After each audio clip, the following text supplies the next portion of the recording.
Live times के लिए। झारखंड विधानसभा चुनाव में एनडीए और इंडिया गठबंधन से अलग एक तीसरा फैक्टर भी तेजी से काम कर रहा है। राज्य के जातिगत समीकरण में ये फैक्टर एनडीए और इंडिया गठबंधन दोनों का खेल बिगाड़ने का मादा रखता है। क्या है वो फैक्टर, देखिए इस रिपोर्ट में।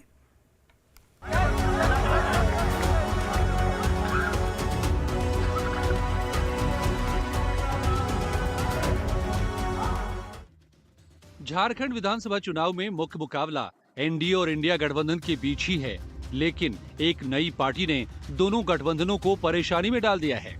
दरअसल जयराम महतो की झारखंड लोकतांत्रिक क्रांतिकारी मोर्चा ओबीसी वोटर्स में सेंधमारी कर सकता है। ऐसे में दोनों बड़े गठबंधनों को ओबीसी वोट कटने का डर सता रहा है। झारखंड की राजनीति में 45% ओबीसी वोटर्स हैं। लोकसभा चुनाव में जेएलकेएम को 8 सीट पर बड़ा वोट मिला था, और वहीं वोट यदि विधानसभा चुनाव में भी जेएलकेएम को मिला तो बड़ी पार्टियों के लिए समस्या खड़ी हो सकती है। आदिवासी वोट जो 26% वोट है, उसकी मेजोरिटी, उसका बड़ा हिस्सा अभी भी जेएमएम कांग्रेस के साथ जाता दिख रहा है। लेकिन अगर उसमें कुछ वोट, कुछ सेंधमारी करती है बीजेपी, जिसके बिसात उसने बिछाई है, जिसके पत्ते उसने बिछाए हुए हैं और कुछ सद्भाव भी हासिल किया हुआ है, तो तस्वीर बदल सकती है पहले के मुकाबले। झारखंड में 2 चरणों में चुनाव हैं। 13 और 20 नवंबर को वोट डाले जाएंगे। 2019 में एनडीए गठबंधन इंडिया गठबंधन से 10% वोट से पीछे था। ऐसे में बीजेपी इस बार जातिगत समीकरण के साथ ही आदिवासी वोटर्स पर ज्यादा फोकस कर रही है। चुनाव में दिखा देना है कि झारखंड एक विशेष वर्ग का सरकार हमने बनाने नहीं दूंगा।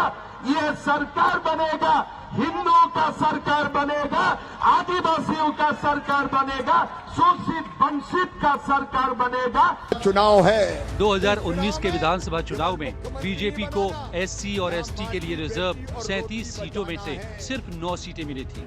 ऐसे में बीजेपी इन सीटों पर पूरा फोकस कर रही है, लेकिन जयराम महतो की पकड़ सिल्ली, ईचागढ़, रामगढ़ और गोमिया इलाकों में है, जो बीजेपी और झारखंड मुक्ति मोर्चा दोनों की टेंशन बढ़ा सकता है। दिल्ली से लाइव टाइम्स के लिए कमलेश सिंह की रिपोर्ट। झारखंड में विधानसभा चुनाव को लेकर सभी राजनीतिक दलों ने